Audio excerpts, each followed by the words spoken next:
Welcome back, ladies and gentlemen, to the 11th Lineal Justin and Tyler Movie Awards for the year of 2024 in film. As you'll notice, our staples are now on the table. We've got our donuts, we've got our ice caps, and this video will be our mega massive Miscellaneous Movie Awards for 2024. A bunch of awards that you know, some new ones for this year, and one pretty big change.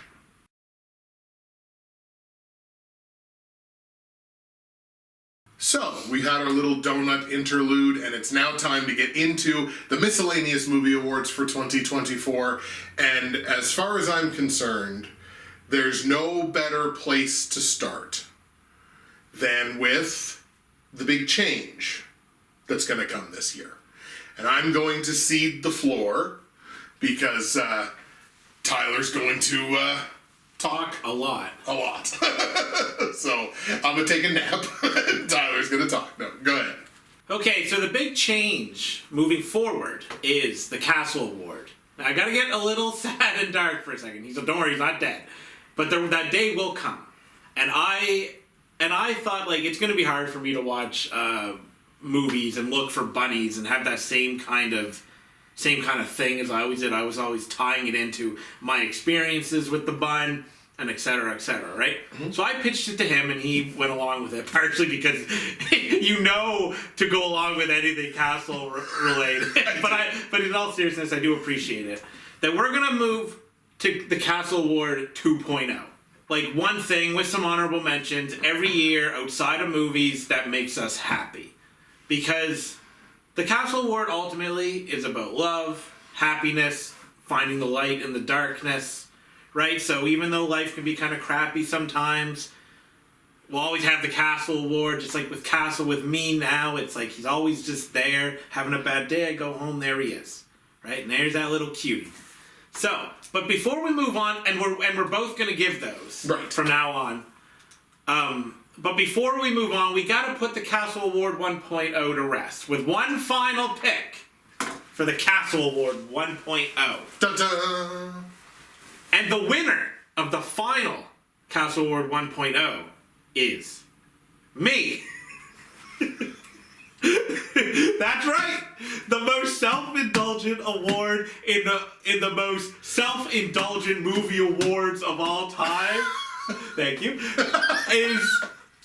It has gotten even more self-indulgent. But before you judge, because I know you are, and I know you are. I am a little bit. You know who wouldn't be unhappy with this pick? Castle. Because I'm his hero. I'm giving it on the grounds of, perseverance. Because earlier this year, I lost everything on my computer. My novella of movie award notes, I did manage to find the mid-year file on my phone, so I did manage to keep some of the notes, which was nice. Mm-hmm. But I laid in bed that night being like, oh my god, I lost everything that I wrote. And that sucks for me because I need to look at notes, I forget everything, right? So, in typical me fashion, I thought, how can I turn this into an award? And there it is. So, I'll just leave it at that. Because I got the pop at the beginning when I said me that I was hoping to get. So I'm awarding the final Castle Awards to the guy that looks after Castle. Just as much as, Castle looks after me. Right. So I am the winner. Well, congratulations. This is probably the greatest honor that could be bestowed on another human being. And I gave it to myself. Okay, so now we go into the Castle Award 2.0. He has some honorable mentions, I'm sure. I actually only have one, and then I'll go into my pick. This caused me a lot of grief. The Castle Award, not in a bad way. Right. All right, so the honorable mention, I got a picture this year, done by an artist that I've liked for probably 20 years, like Sue and Chan, like the artist of Sue and Chan. Game developers. I just like it. I paid some money and got him to make a picture of me and Castle, which anyone on my Facebook or whatever has seen. It's a picture on my phone. There are no negatives associated with this whatsoever. This probably should be the winner because it represents happiness in the purest form, with no contradictions to it. It's like, nope, this picture is just great. Instead, I gave it to Killzone. Oh. Okay. Specifically, like the essence of it and the knowledge that I can play Killzone online with real people again. Right. It's a dead series, but there's been private servers for a little. Like I discovered the private servers. Mostly they play Killzone 2, but Killzone 1 is also there. With Killzone 3 in the works, which is like my favorite shooter of all time, I am so excited to play it. And this basically infected my mind for the last like 5 years. It was always like, I'm going to play some Killzone. Because I thought I would never get to play Killzone online again, ever. And the reason I have conflict here is because I haven't enjoyed every second of this. The community, I've made some friends. The community has been good, but it's also been very frustrating. I've rage quit the community only to come back the next day because I thought, like, I want to play Killzone, though. Right. Like I got a Killzone hat. Like, I got this earlier in the year before I even knew of the servers. And then they put Killzone skins and guns in Helldivers 2. Mm-hmm. Like, we're back, boys. We're back, baby. And so while there is... So what was giving me the problems here was the fact that there are negatives associated with this, and I felt kind of weird putting that as a Castle Award. So that's why I distilled it down to the thought that I can play Killzone again. I could go home right now, say screw you, and go play Killzone. I played a little bit before I came today. Just some bots, right. Which I could have always done. But I was like, I'm going to put in like 20 minutes of Killzone before I come here. So... I may regret it because obviously the picture with Castle would make the most sense, but that hasn't infected my life. Right. Like I see it all the time, every time I turn on my phone, but you know when you see something so much you kind of stop seeing it a little bit, like it's your background on your phone, so you know it's there but you're not registering. But Killzone's every day I'm thinking about it, right? So I'll just end that there. Killzone is my pick for the first winner of the Castle Award 2.0. Excellent.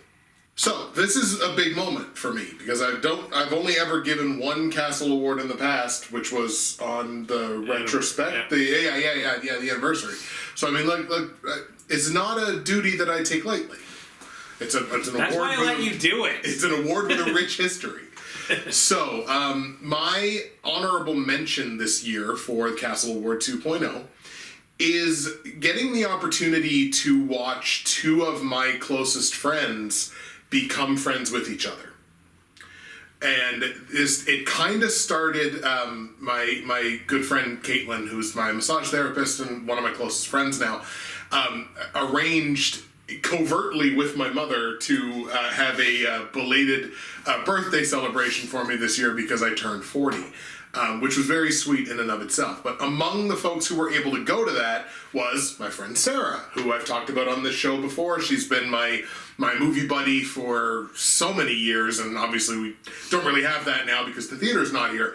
But now to have them kind of get the opportunity to have gotten to know each other a little bit and now are kind of becoming friends themselves, to have two people who are so close to me then now start developing that friendship and rapport with each other just makes my soft little heart very happy. It really does. So that's my honorable mention here because it's only tangentially related to me, but it's an occurrence and an event that just makes me so incredibly happy that to see where it could go in the future and like how close they could become as friends. Just that it's two people that are so important to me. So that's my honorable mention for that. But my winner for the first selection for the Castle Award 2.0 for 2024 is the Black Metal Forest. Taking it back. Yeah! Taking it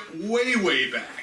Oh, damn, I way didn't back see to this the coming. 2011s. So the Black Metal Forest is the colloquial nickname that we give to a park that is just a little ways down from my house, where we have done a bunch of filming in the past for various projects that we've worked on.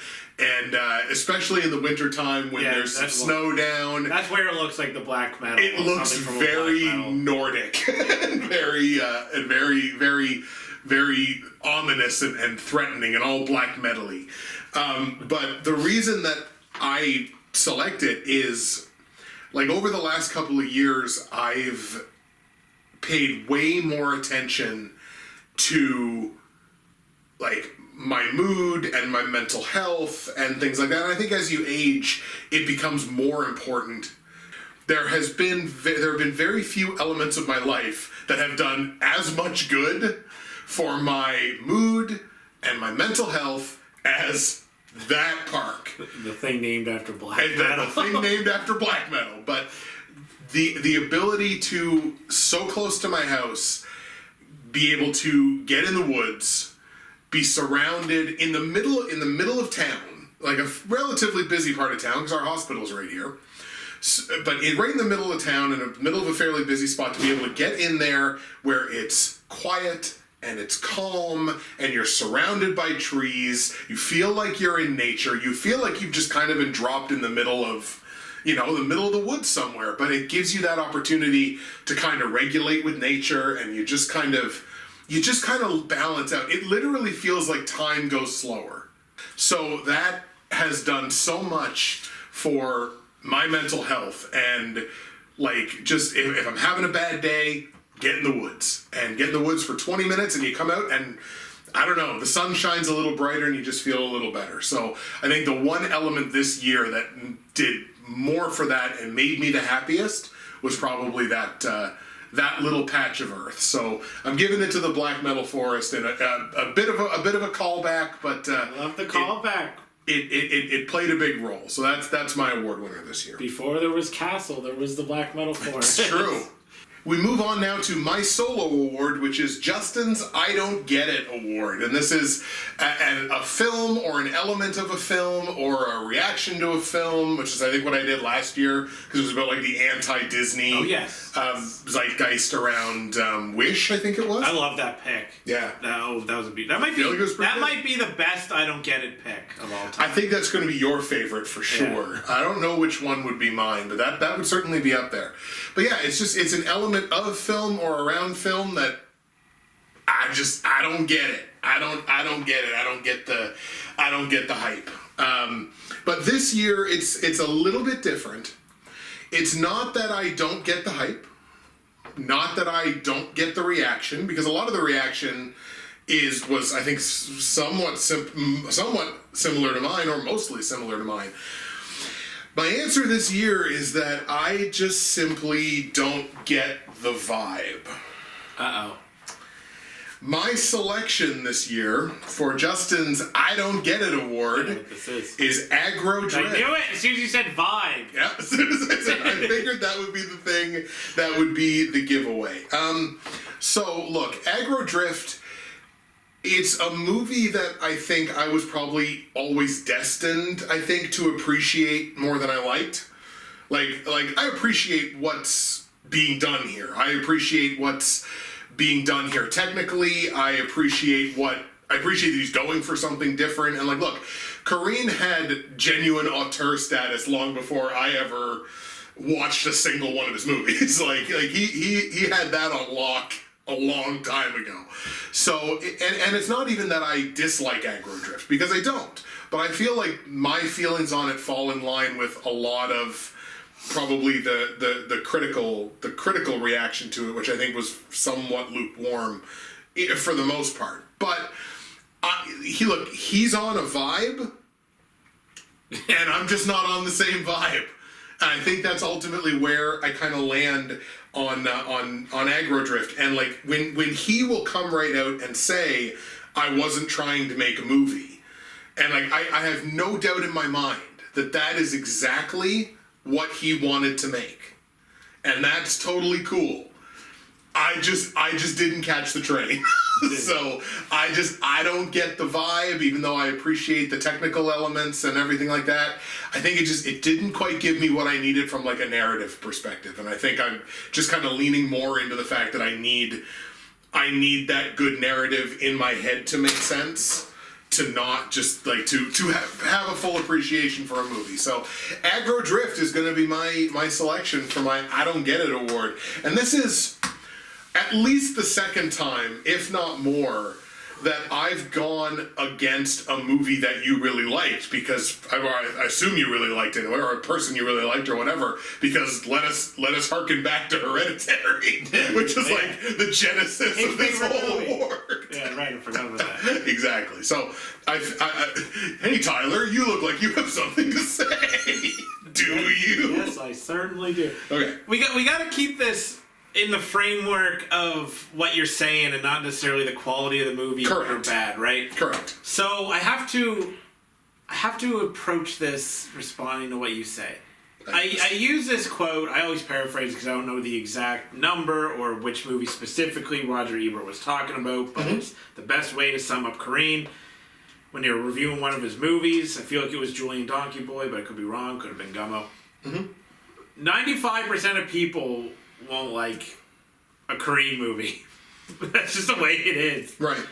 Which is why I feel no emotional attachment to anybody hating on a Kareen movie at all. I enjoy it. It's almost not even right if I don't see the hatred. I can understand because it's kind of a weird movie to get. Right. And then you had mentioned something about you needed more narrative. You're watching a movie by the wrong director, yes. bro. Yes, 100%. But I know he did it probably in large part because he knew I'd watch it though. So like in all fairness, I don't know if you would have watched Aggro Drift if you didn't know I was such a Kareen nut hugger. Like I know I definitely at least had some influence on that. Oh right? yes. So I appreciate that that you watched it, and he just ain't for you. Except for maybe Spring Breakers. You like Spring Breakers. But that was also the most mainstream he's probably ever gotten. Oh, right? Easy. But it's also like arguably the best he's ever gotten. So like, except for Gummo. Gummo's also. But is there some conflict in there? Yeah. Sorry. Okay, I get it. I get that you don't get it. Like I don't. Yeah, there's so much to hate about this movie. But you don't hate it. You said you didn't hate it. Right. But there's so much to hate. I've read reviews from random people, from critics. Right. They're all right. the one dude that quoted the fact that Kareen said he wasn't trying to make a movie and was just like, well, good, because he didn't. I'm like, shut up. Kareen, I'm talking to this guy. Yeah. Kareen has never given a single shit. Exactly. Which is why I like him. But it's also why I don't want every movie to be like his. Yes. I want him, and maybe people there's like some people who make movies kind of similar. Like Sean Baker with the Florida Project made like a similar to Kareen type movie, which I really, really like. But nah, I want Kareen to just do his thing. Now, before we move on, he doesn't know about this. Yay. He craps on Aggro Drift, and then he throws a surprise. Then I'm throwing curveballs right through your bedroom window. Okay, so I'm going to extend to you an offer. You don't have to answer now. Don't have to answer on camera. The answer is yes. All right, perfect. You have shared the Castle Award with me. I would like to share the I Don't Get It Award with you in the future. If you would like to do that. Yeah, I want to do it. Okay, beautiful. I'll do it right now. There's no So, moving forward, there are no solo awards, basically. Hell yeah. We basically both do everything. Yeah. You know what? Right on. More content. More. And who knows, we may come up with other solo awards that we want to do in the future, but moving forward... you just put it in my head. we're doing it. The Castle Award 2.0 is now between both of us, and the I Don't Get It Award. Yeah, that's going to be fun. Moving forward as well. All right, so my pick this year is Dune 2. Dang. No, I'm just kidding. Just because I know he loves it. For anyone who may be a little bit off-put by the amount of change we've already thrown at you in this video, don't worry. We're getting back to basics here with the next couple of awards. We're going to go into our expectation awards, which is our I expected more and I expected less from these movies in 2024. If you're joining us for the first time, we each make 3 selections for each one of these awards, and we're going to start with movies that we expected more from. We had higher expectations, and the movie itself didn't quite meet those expectations. I will get us started here with my first selection for a movie that I expected more from, which was Godzilla x Kong: The New Empire. I've already talked a little bit about this movie in the mid-years, obviously, because it came out early in the year, so I won't chew my food twice. I'll probably use that statement multiple times in these awards. But what I really want to come back to with this is that movie, I think, satisfies my baseline level of what I want from movies like that. Which is, if I could rename this movie, I would rename it Big Meaty Kaiju Slappin' Meat the Movie. Because that's kind of basically what I want. I just want these 2 big kaijus to punch each other for 2 hours. Yeah. Like, that's my baseline. And the movie totally satisfies that baseline. It has an okay villain. There's a lot of big meaty kaiju slapping meat. But what slapping meat? I don't like that. That's okay. We won't have to ever use it again after this year. But the reason this makes it on this list and doesn't meet my expectations is that as a movie, and I felt more militant about this as the years gone on, God, did this movie ever misuse Godzilla? It's marketed as a Godzilla and Kong movie. It is a Kong movie, which is fine, that features Godzilla. That's exactly how I was thinking. Feature, right? Like it's a Kong movie, and that's fine. But name it a Kong movie. Don't name it Godzilla and Kong. Basically, it's a Kong movie that happens to feature Godzilla. And again, I keep harping on this point. He triple powers up to break up some rain clouds. Yeah. He's built up as this looming, persistent threat throughout the entire movie, but then when he actually gets an opportunity to do something, he throws some hands and breaks up some rain clouds, and then cuddles up in the Coliseum. Which is like one of my favorite moments of the year in film is when he cuddles up in the Coliseum because it's adorable.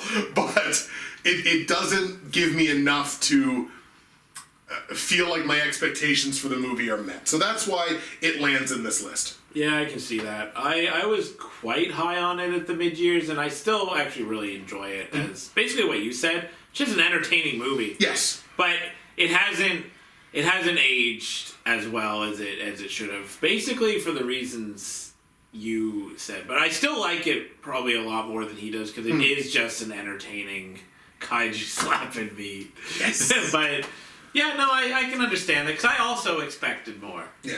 And I have the same criticisms of you. Of you. Of you. But screw it, whatever. That's fair enough. So my first pick for I Expected More was The Silent Hour. Ooh, okay. Now, when I saw a poster, I thought it looked like generic schlock. But for some reason, it was in my 2024 bookmarks to movies to go back to. And then when I went back on the IMDb page, I was like, oh, directed by Brad Anderson, who did Trans-Siberian, Session 9, and The Machinist. Oh, yeah. But it's just really I Expect More because it's Brad Anderson. Yeah. And I do look fondly on those movies specifically, and I thought this was a 6 out of 10. It wasn't terrible. It wasn't terrible. And that's really it. I guess I don't have much to say. It was literally just a director pick for me. Mm-hmm. And it just, he didn't live up to my I don't think he's seen as this amazing director. I just happen to quite enjoy him. You know? So, yeah, that's my pick. The Silent Hour. No, that's totally credible. When you see a director attached to something, you're like, oh, I know that name. I know I've liked the other things that they've done at this level. Yeah. So you definitely expect I don't have any reason to believe that this director is going to drop significantly from that level. And then when they do, it's like, oh boy. No, that's totally credible that would land on a list like that. That's the purest definition of choice for this award. I like that.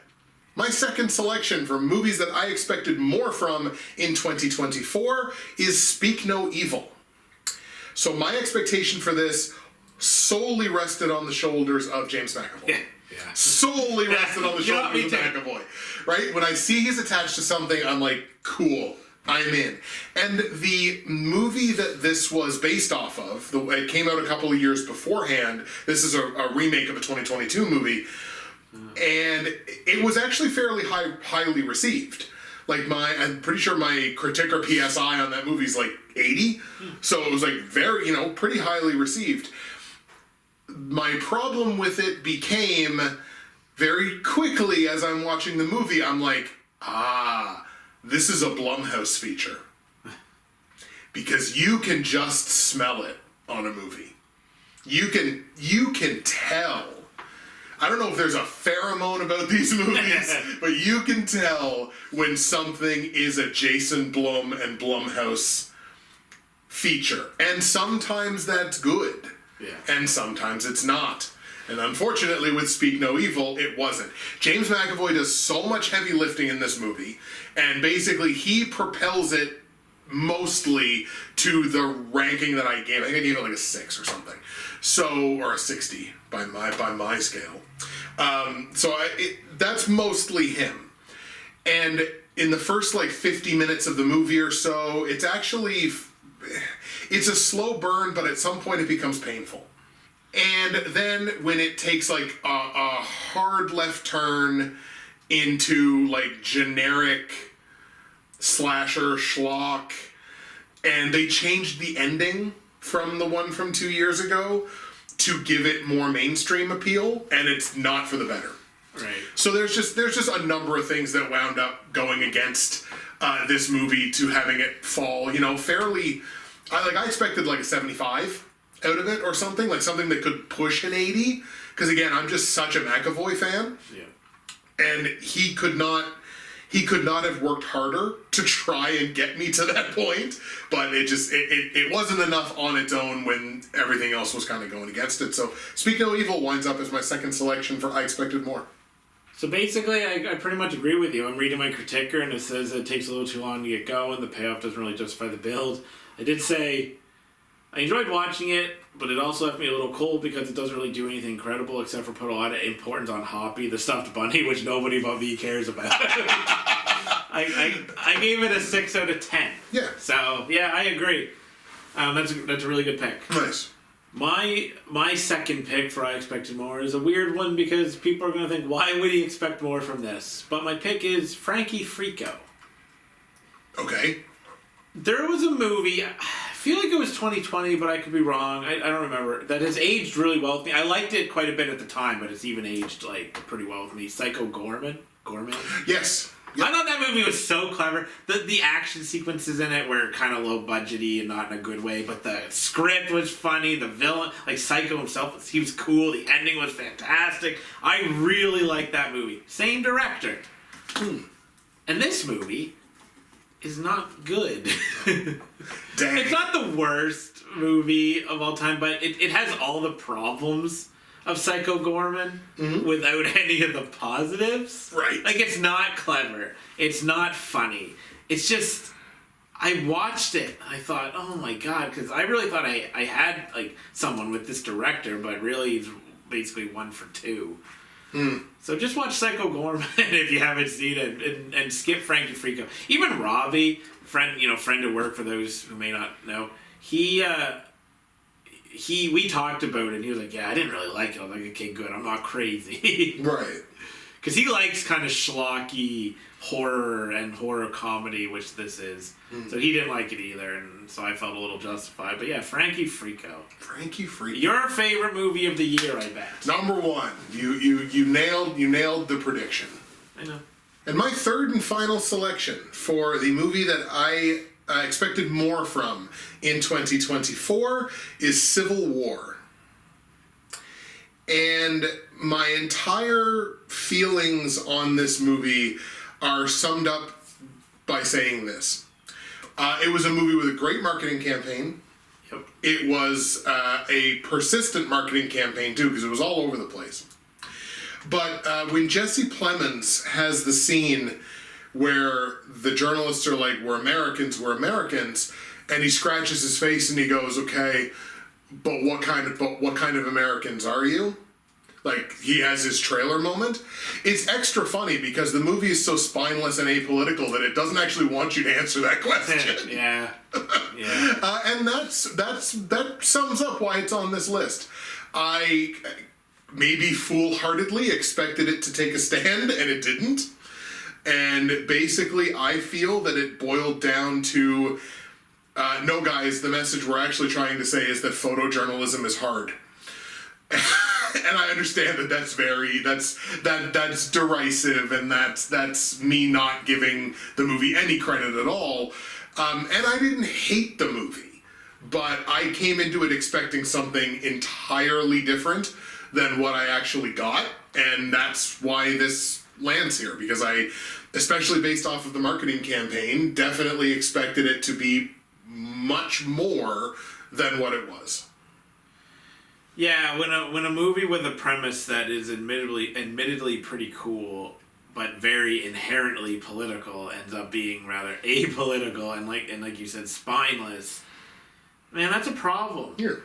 It's because it doesn't, like, along with the photojournalism is hard thing. It's kind of like a both sides or whatever, but it's not. Or this is how it could go if the sides don't communicate. It's like, yeah, but.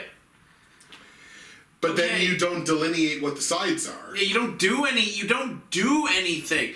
Like your commentary is like so little that it's like basically non-existent, and you want us to believe that it's there, and it's not the worst movie. There were some great tense scenes. He's kind of losing me, I think, because he did Men, which I also didn't love, and now this, which I also don't love. So he's kind of losing me a little bit. It's starting to feel like if he doesn't hit a home run with the next one, it's like he gets into like for you anyway. I think the kind of the Christopher Nolan. Yeah, but Nolan came back. But Nolan came back with Oppenheimer. There you go. So he has to have his Oppenheimer next time. I also don't think that Nolan is spineless. No, exactly. So, all right. So my final pick is Wolves. Oh, this one's so sad. Okay, so here's the thing. It's about two fixers. I like that.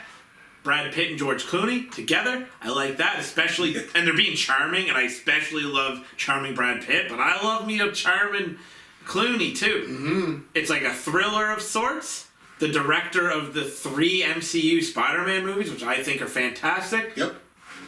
It had everything I could possibly want in a movie. And it was good. It was good. Yeah. But I had this on my most anticipated for the rest of the year. Yes, very high. You did. This should have been a 9 out of 10. And the fact that I gave it maybe a 7, a 7.5, when this had all the makings of a top 5 movie. Hell, you know what? It could have been number 1. You know? It could have been that, like, out of left field, like, oh my god, Wolves comes in and it beats all these other movies that you might expect to be there, right? Totally.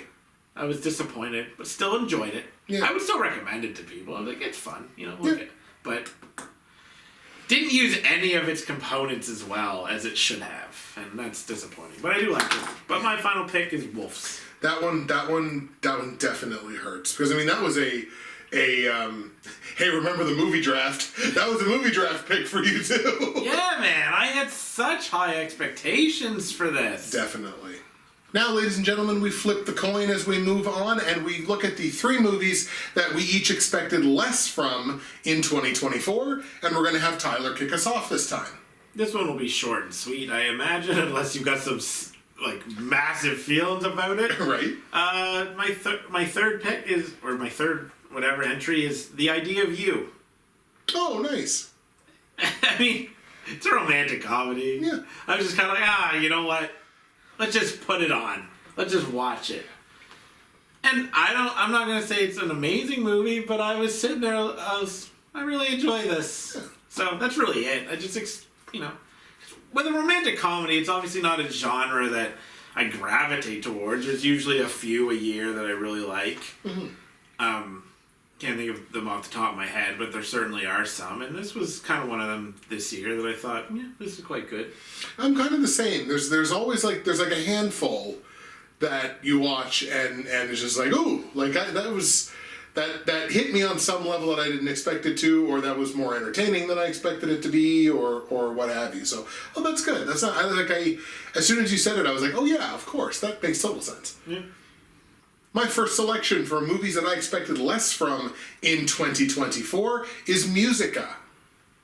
So I certainly did not have Passion Project brought to you by the Awkward Puppets guy on my 2024 bingo card, but that's very clearly what this was. And I think the reason that I just kind of expected it to be sort of a, I snacked on this movie and got some calories, but it was nothing special kind of thing. And I got hit with like shades of other movies from the past that I've really, really liked, specifically Rocketman and Yesterday. So like those two kind of, music-based movies that delve a little bit into like the fantastical and the imaginative. And when Musica starts having some of these the double life scene that he's having when he's on the date with two people at the same time. And the way that it's characterized, the way that it's choreographed is just like, this scene is delightful. This whole movie's delightful. And I did not expect whatsoever, especially once I realized, oh my God, this is the Awkward Puppets guy. I was like, okay, maybe I may be Icarus here. I may have flown a little too close to the sun, but I was really, really surprised by how much I enjoyed it. So, Musica is my first choice. You know what? I co-signed this one. Yeah. I don't think it's in mine. Well, I actually don't even remember my pick. It was on my pick, but I co-signed this because I expected this to 6, 7, or 10, and it was more. It was more than that. It was a good movie. So good pick. My second selection is Land of Bad with Russell Crowe. Yes. You know what? This movie might age quite well with me as time goes on. I don't think it's going to ever hit 9 out of 10. I only rated it at 7.5, but I really expected this to not be good. And while there's like certain moments where it tries really hard to find the drama and comes across a little silly, there are moments of that. I also think this movie punches above its weight. I think this is a good movie. And it feels like a passion project for Russell Crowe. Not that he directed or anything a lot, but he just acted. It just seemed like something he really wanted to do. And it's just like a solid thriller action movie that also had just a bad poster. That's something that gets me a lot. Is you're scrolling through movies and you see the posters and there's this generic look and you're like, okay, this is gonna be a top 5 worst movie, and then you watch it and you think it's pretty good. I like this. It reminds me of Den of Thieves a little bit in that it has aged well. I don't think it'll age as well as Den of Thieves did for me, but it could possibly be an 8 out of 10 in the future if I go back and do my ratings. I don't know. I have to give it some time, but I like it. I recommend it. I think it's a good movie. Very nice. Russell Crowe's really been leaning into doing the religious movies over the last couple of years. Like he's played like a pastor or the Pope or whatever in like it feels like 6 different movies in the last like 5 years. This seems like a fat military guy. Right. My second selection for a movie that I expected less from is The First Omen. So this had a number of things going against it. First of all, by the time this movie, like when this movie came out, it felt like the entire horror genre had been operating on about a 6 out of 10 all year. So I thought like, okay, here we go. Here's another one. Here's another horror movie. Add on top of that it's a remake. Add on top of that you had a very similar movie to it in Immaculate that literally came out 3 weeks before this one did.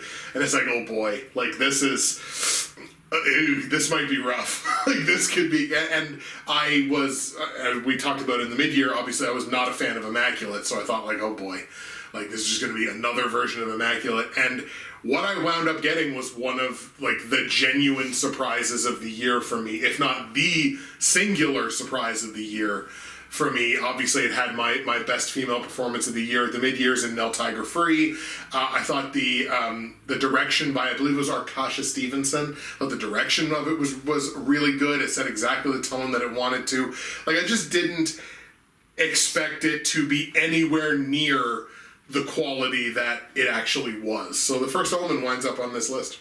Yeah, I could see why you'd be a little shocked by this. There's no real reason to believe that this would be anything at all, and for a lot of people, it was very much something, including you. I personally don't think I expected too much, and I don't feel too much towards it. So I pretty much, whatever. It is what it is. We'll talk about it more, and I'll get more into the movie itself. But could also wind up being a selection for an award that we do later. Right? I was gonna say that, but I didn't want to tip our hat. But you did. We're giving you little tidbits, little nuggets to move forward on. Okay.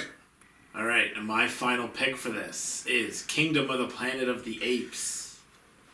Do we have a consensus? We have a consensus. Good, and that feels good. That does. Because God, does that ever feel great? Because here's the thing, the director is not great.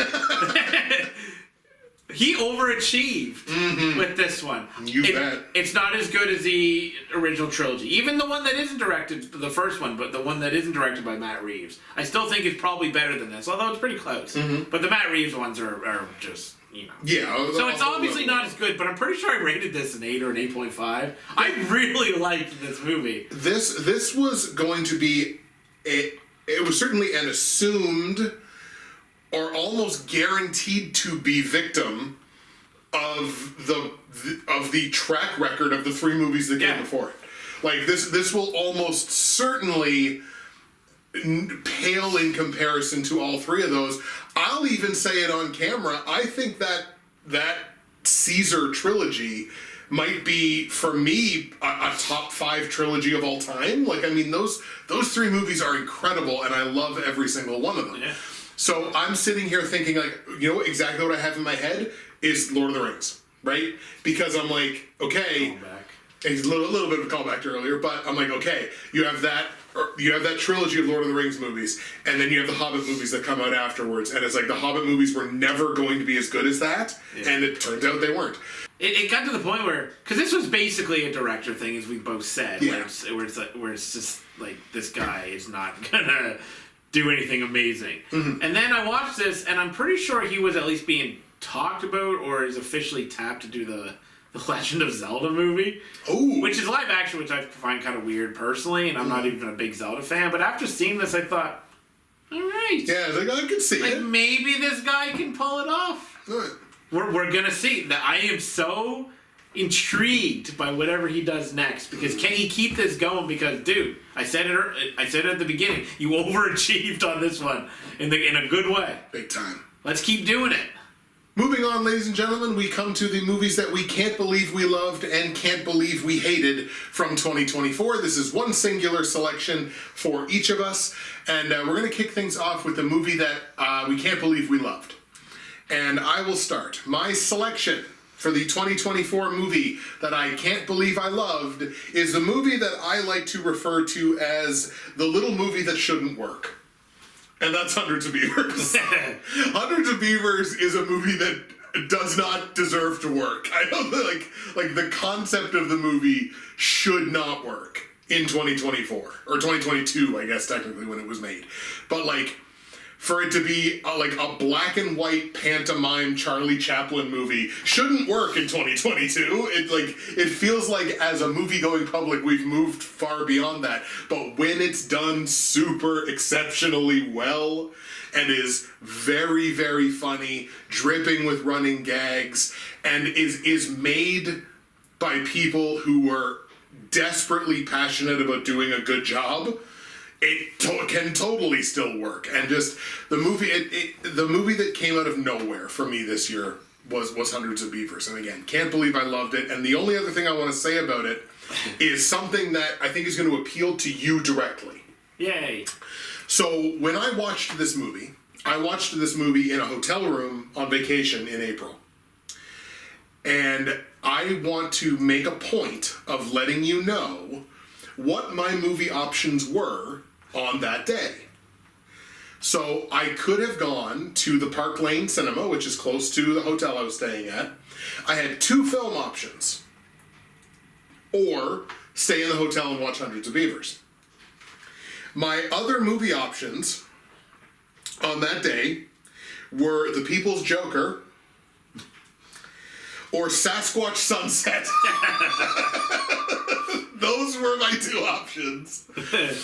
I instead decided to stay home and watch Hundreds of Beavers, and it winds up being the movie I can't believe I loved. I mean, personal feelings aside, I don't know if we'll get into those other two movies at all, but you made the right choice. Oh, yes. Like, I think, like, objectively, you made the right choice. I think so. But even, like, I don't think anybody could ever say The Hundred of Beavers isn't the best movie of those three. Out of those three, exactly. You know, I could totally see, like, the... Like a preference people could... Totally. For The People's Joker, especially, I think. Unless you got some real big Jesse Eisenberg fans that really love Sasquatch Sunset. I was sitting here trying to think...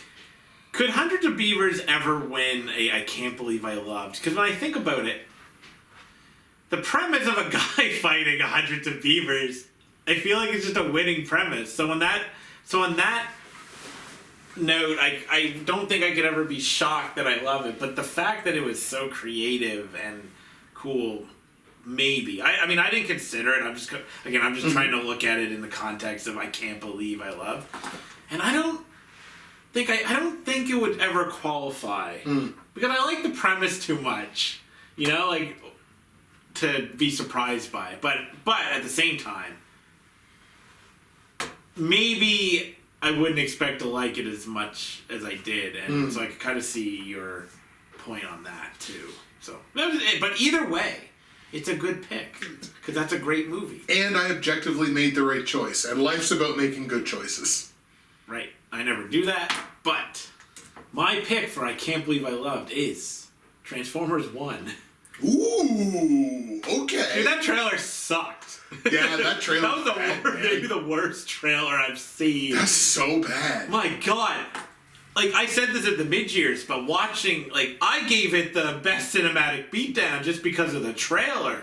I was like, you are beating down your own movie, dude. What are you doing here? Like, the marketing campaign, they should all be fired. Right.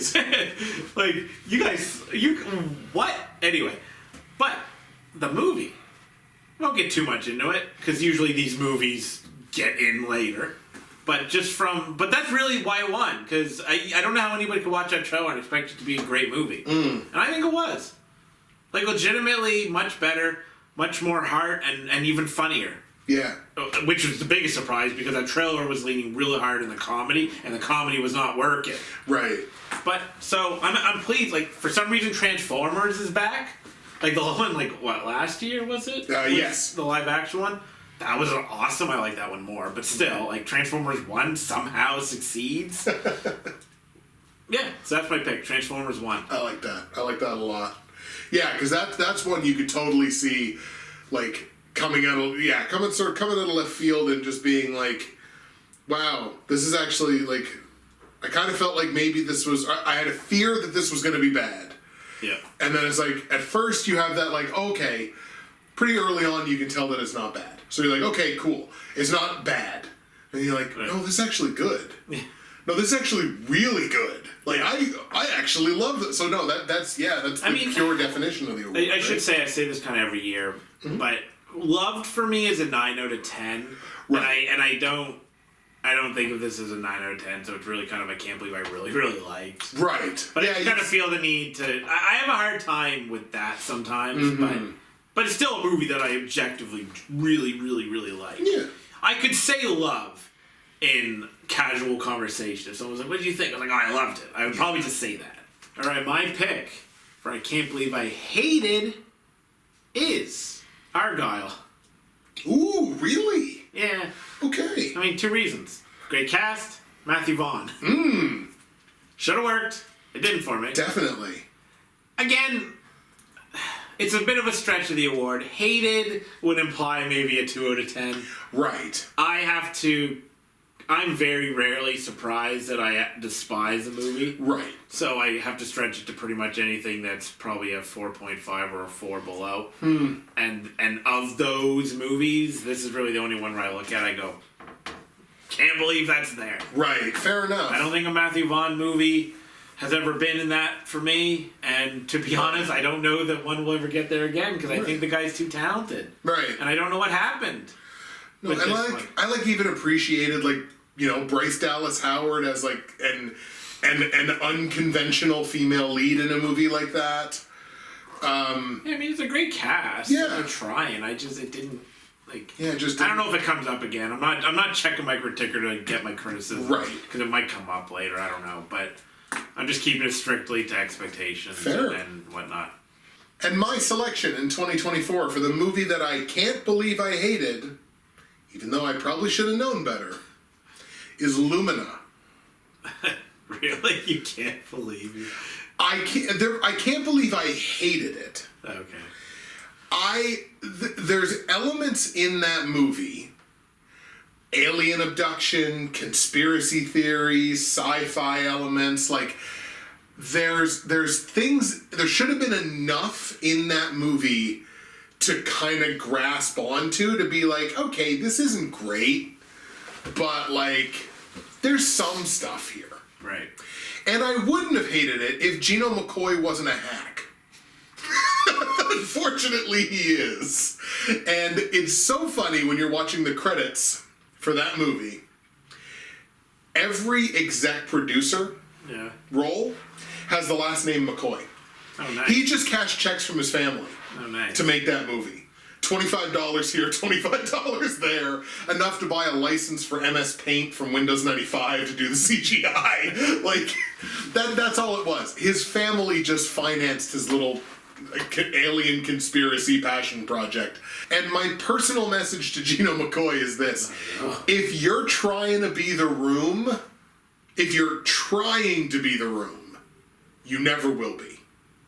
If you're trying to be Tommy Wiseau, you never will be. Tommy Wiseau wasn't trying to be Tommy Wiseau. He's just Tommy Wiseau. I said it when we talked about The Room, but his movie was Misguided Passion. Yes. It wasn't He became that. I know that I'm bad, but he wasn't at first. No. He thought he was making a great movie. Yes. And this is someone trying to make a movie as if they think they're trying to make a great movie. It's just, it all smacks of try hard. Right. And that's why he's a hack, and that's why I wound up hating his movie. All right, two things. One, I unfortunately did not get to see it. Oh, darn. Well, there was no... I feel so bad. I wanted to, because I knew you hate it. And I know the world hates it. Mm-hmm. But I just couldn't find a good quality. And there was a cam of it, and I was like, I don't want to do that. I thought it might hit digital streaming or whatnot. Right. No, that wasn't a cam. That's just what his 1080p movie looks like. Can't believe you hated... I think the reason I wouldn't be able to not believe I hated it was because the first time I ever saw the movie mentioned, it was 0% Rotten Tomatoes, so I'm already kind of primed. Yeah. Okay, nobody likes this.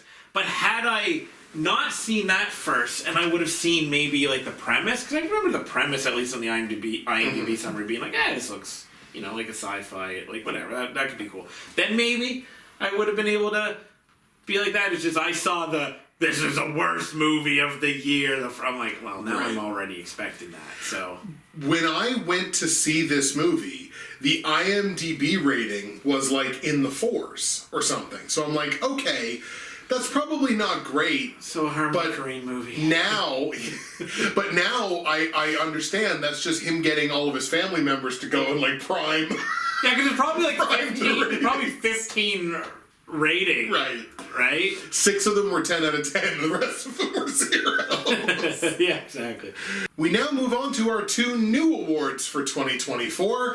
The movie that we hoped for more from. We've talked a lot about expectations, but not about hopes, because hope can be blind. Yeah. Hope can just be God, I hope this is good. Yeah, exactly. And that's a slightly different spin on the expected version. Totally. Expectation is what you feel you're gonna get when you walk into the theater. Yeah. Hope is just it's what I want. It's not what I expect, but it's what it's like opening presents on Christmas morning. It's I expect that I'll get socks, but I really hope I'll get a PS5.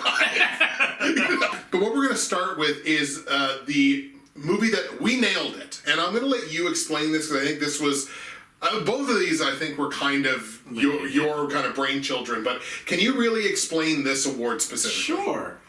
Because, you know, we get the movies where we expect more, we expect less, but then there's times where you're just like, I just completely nailed this. Like, I came in, yeah, like, I expect this to be a 5 out of 10, and that's what it was. Right. Just because I thought it would be neat to have that kind of middle ground between more and less, and you're just like, no, but this is where we got it exactly right. Mm-hmm. And I wasn't sure if this would be good or not. These are kind of trial runs. Yeah. I mean, I like mine, so I want to do both next year, but we'll see how Justin feels. Yeah, totally. But yeah, I don't know if I described it well, but that's basically just, we got it right. We got it exactly right in some shape or form. And my selection for We Nailed It for 2024 is Deadpool and Wolverine. Because Deadpool is like the captain of consistency. Yeah. Like, the all three of those movies, the quality is exactly what I wanted from them. What I got out of the movies is exactly what I wanted to get out of them. He's in such masterful control of that character and the universe and the logic that's within it. They're so bloody consistent. They're just exactly what I personally want those movies to be. So Deadpool and Wolverine, I hit it exactly on the head with my PSI and on Criticker, like exactly what it expected me to do. And yeah, it was exactly what I wanted out of that movie. So Deadpool and Wolverine is my pick. Yeah, I didn't do it by PSI, but that was actually an interesting... And that wasn't a deciding factor. That was just something that I just happened to notice. I was like, oh, that actually nailed it. So, perfect. No, that's a good pick. We have an award for that. Yeah, I don't got much to add to that. I agree with everything you said there. Those are great movies. My winner for We Nailed It is Joker, Folie à Deux. Which I'm just going to refer to as Joker 2 from now on because, I don't know, whatever. No, say the words. No. Because I can't do it seriously. Folie à Deux. Folie à Deux. Denis Villeneuve. Denis Villeneuve. Can you imagine if Denis Villeneuve made this movie? Well, we love Denis. It's true. Okay, I'm coming with receipts on this. Well, a receipt on this one. I had two main quotes, but I think I really only need to use one. Go for it. But I'll just read what I wrote. So I actually am going to read this. Here's the quote that I said on a video one year, probably last year or whatever. Man, I don't know where I land on this. I'm intrigued by the genre that he's chosen to make this. I don't know where I'm going to land on this whatsoever. Then later, I reiterated with, I don't know if I'm going to like this movie. I really don't. I rated Joker 2 a 5 out of 10, which is my on the fence, I don't know if I like the movie rating. I nailed it. Yeah. Man, on video, you can check the stats. I didn't know if I was going to like this movie. I still don't know if I like this movie. Check the game tape. He put his name on it. Yeah, I think I might have predicted that, like, Lady Gaga would probably impress me because she has impressed me the few times she's acted. Yeah. Which I also nailed because I actually thought she was quite good.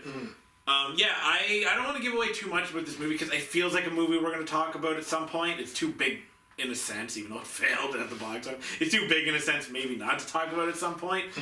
So I won't blow my load on this, but really, I completely nailed it with what I said. I may never know if I like this movie. There you go. So I don't even know if I can recommend it to anyone. It'd have to be like, well, but if you want a musical, a jukebox musical, in this very specific, under these very specific parameters, then maybe you'll like this. Yeah. Do you like these people? Do you like jukebox musicals? Well, then try it. Yeah, they'll be like, but do you like the movie Tower? I don't know.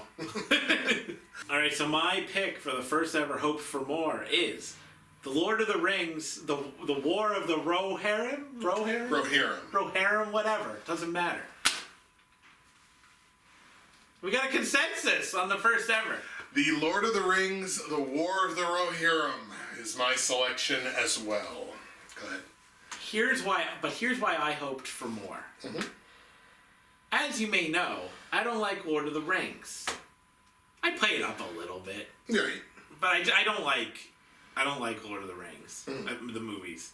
Why I hoped for more? Because I wanted to come in here today and be like, yo, Justin, can't believe screw those trilogies. Yeah. I love this movie. This is a top 10. That's what I wanted. Yep. Right? Because I thought that would be a great moment. I actually did like it. which is cool. But I mostly just hoped, I really badly wanted this to be a 9 out of 10. Mm-hmm. I figured it wouldn't be, but I wanted so hard to be absolutely in love with this movie. And unfortunately, I didn't get that. So it wins this award, but it's also cool that we have a consensus, so I assume that it comes from a different place than mine. Somewhat. This is the movie that is tailor-made for this award. Or the award is tailor-made for this movie, or whatever. So, I'm a fanboy. The Jacksonian Rings movies are some of my favorite movies of all time. Like, Return of the King might be my favorite movie of all time. It is right up there with, like, Inception and Scott Pilgrim vs. the World and Spaceballs and, like, the stuff that I've loved for years and years and years. It's right up there. So, I hoped, foolishly, and this is why I mentioned this earlier, like, hope can be blind. Hope can be just blind. God, I hope. And I hoped for greatness. Instead, what I got was a fine movie that belongs in the Jacksonian canon, even though Peter Jackson didn't, like, direct it or anything like that, but, like, kind of belongs in that conversation, but which was so focused on giving me anime waifus and husbandos that I just couldn't give myself to the story fully. Why does everybody have to be pretty? Not everybody's pretty in those Rings movies. Everyone is pretty in this. They're all anime waifus and husbandos. Why is that the case? I applaud them for a different perspective, and I applaud them for telling the story of Helm Hammerhand, because, like, Helm Hammerhand is mentioned multiple times in those Rings movies, and unless you are steeped in the lore, you don't really know much about Helm Hammerhand. So getting that story is great.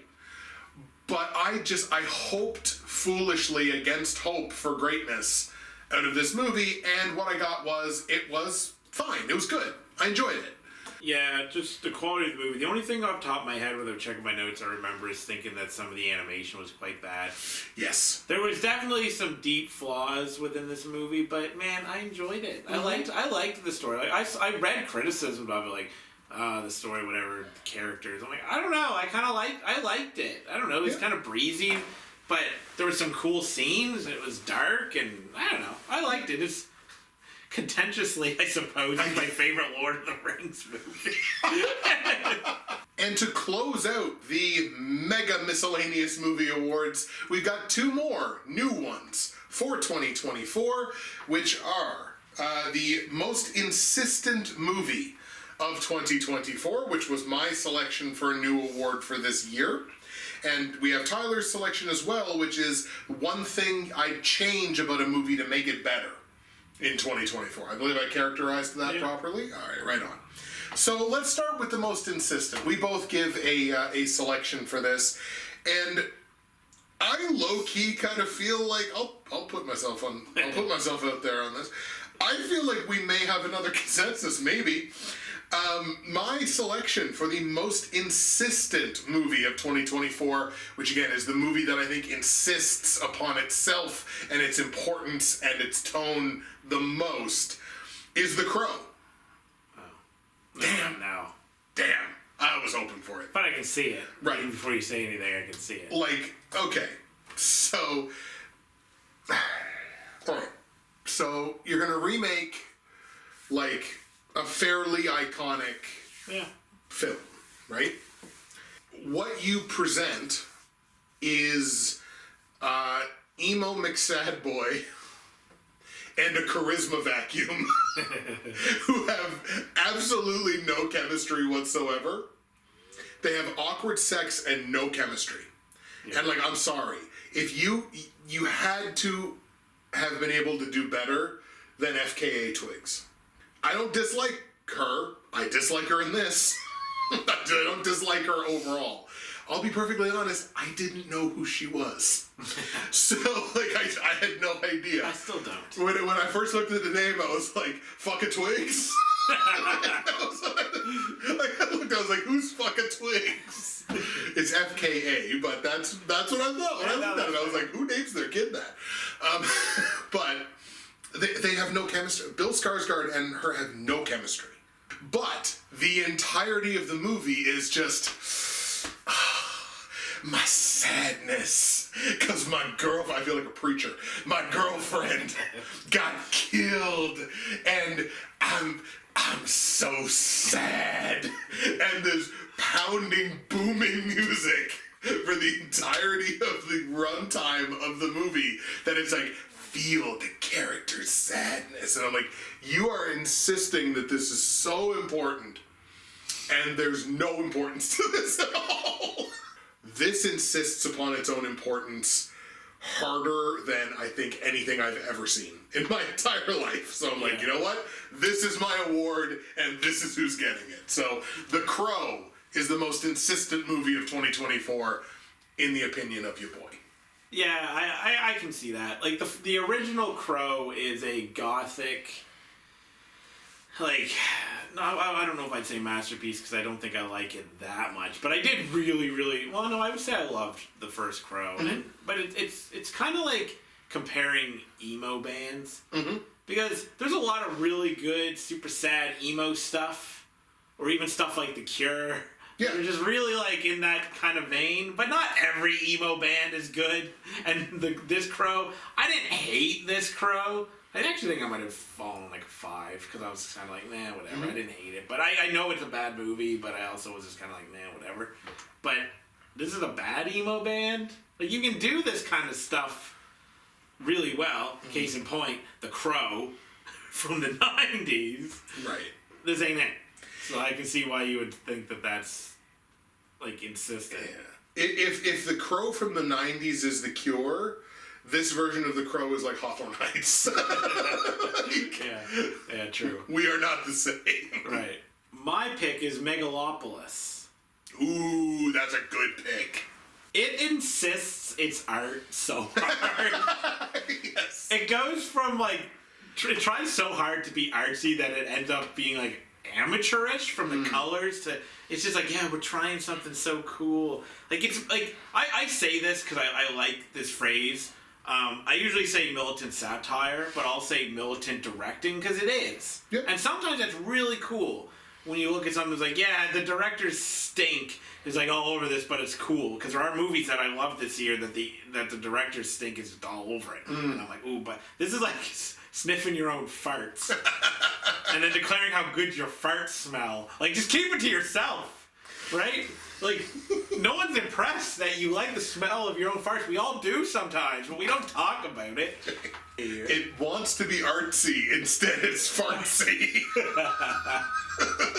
Yeah, like, I really wanted to like this, but people weren't liking it, and then I watched it, and I was watching it thinking, wow, how can such a legendary director just be so unaware of, like, what's going on? Like, to that level. Like, did no one tell him? I guess not. At some point, didn't somebody pull him aside and just go, listen, we gotta have a chat. It just tries too hard. Yeah.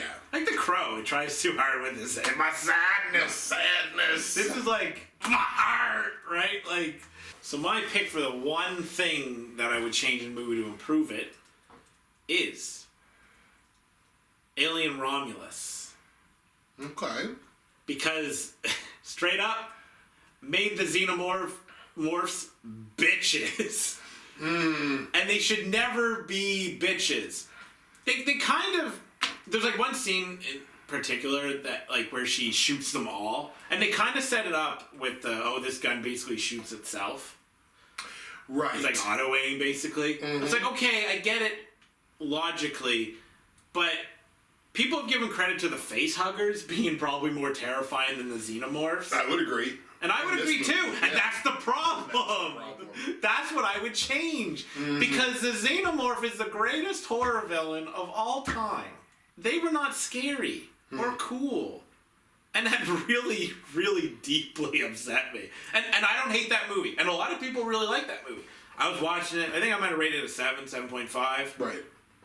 And it was great up until a certain point. And then the xenomorphs show up and they're really nothing. really. Right. And I thought, come on, guys. Like, Aliens had lots of xenomorphs and they, whatever.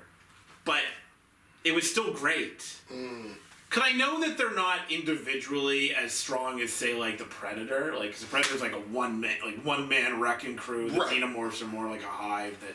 whatever, but I didn't get any sense of dread from the xenomorphs. Have you ever seen a xenomorph? They're terrifying. And they weren't in this, and it was the facehuggers that were terrifying, which is also cool, but why couldn't you have both? And if this movie's supposed to take place between 1 and 2, you've completely tonally changed from 1. Yeah. Where the xenomorph, obviously, because it's the first time we're seeing it, is just like, oh my god, that thing. And in 2, even, the xenomorph is like, oh my god, that thing. But in the middle, they're just like, they're no big deal. So it's just like you have this uncanny valley of the xenomorph being no big deal, and it's like that just. The energy doesn't match. Yeah, like, I consider just watching the first Alien again, which I haven't seen in a very long time, but do consider one of the great horror movies and sci-fi movies, frankly. I would agree. Of all time. But I didn't end up watching it again. But still, like, So, yeah, what I would do is I would sit the writers down, and whoever wrote to make the xenomorphs bitches, I'd be like, you gotta change that. Right. Or you're fired. I wouldn't. Don't give him a chance. Yeah, I was just about to say. Out of spite, maybe I would just straight off fire him. Like, listen, you're done. There's a lot of writers that won't do this, and I'm just gonna hire one of them. Yeah. My selection in 2024 for the one thing that I would change in a movie to make it better. It's not just one movie. Awesome. It's 2 movies. It's 3 movies. It's maybe even into 4 movies this year. I telegraphed it a little earlier. It's the Blumhouse formula, man. Yeah. I would, if I could snap my fingers and Thanos snap something in movies away, I would snap away that feeling. Just that, like, again, like I made the joke about, like, does this movie have pheromones? But it's just like that pheromone of the Blumhouse, like the narrative structure of a Blumhouse movie. If I could snap away that feeling of like 5 minutes into Night Swim, or 5 minutes into Mithrigan from last year. It was last year? Yeah. Or like 5 minutes into Afraid from this year. Afraid, but with the capital AI. 5 minutes into Imaginary. If I could snap that feeling away of like, there's that Blumhouse feeling. Like that just like, this just feels like a Blumhouse movie. And the reason that it's so frustrating to me is because it's not in every Blumhouse movie. When you have a Blumhouse movie that doesn't do that, and the big one that sticks out in my head is Five Nights at Freddy's. Because it's an established IP already. And has a fan base that expects that movie to feel a certain way. And it's not like I thought Five Nights at Freddy's was the most incredible movie of that year, because I didn't, but it didn't have the Blumhouse stank on it. Yeah, I kind of liked it too. Right. And like, it felt like a Five Nights at Freddy's movie rather than Jason Blum presents a Five Nights at Freddy's movie. If I could take that feeling away, I would enjoy all of those movies more. Because you just wouldn't have that, like, there's the Blumhouse. There's that Blumhouse stank. Like, all right, cool. This is going to be like let's just cruise along to the end of this movie, and at the end of it, it's going to be a 5.5. And that's what it is. Almost every single time. In some cases, if you're lucky, it's a 5.5. But that's my selection. If I could change that, if I could get rid of that, smooth sailing. We came after horror with this one. We did. I didn't expect that. I like it because you kind of broke the award. I always like when they get broken. Exactly. Even the new ones. Yeah. You haven't even had a chance to lay down a track record yet, and we're breaking you already. No foundation. We're just like, we're gonna break it. Well, you are. I didn't really break mine. But, yeah, no, that's a good pick. I never would have noticed, really, but that's an interesting, this Blumhouse dislike of sorts. The next time you watch a Blumhouse movie, just wait for that feeling to set in. Okay, I will. And you just go like, oh, That's what that is. Ladies and gentlemen, that brings us to the end of our Miscellaneous Movie Awards. We've given you some new stuff. We've given you some of the classics. Play the hits, Johnny. We played the hits. We changed some stuff up, but we've given you a nice picture into the future of what some of those awards are going to look like. We've given you the old, we've given you the new. In the next video, we're going to be getting into our People Awards section of the Justin and Tyler Movie Awards, the 11th Justin and Tyler Movie Awards for 2024, where we dote upon our best actors, actresses, and directors of 2024. The next video is coming up right around the corner, and we'll see you then.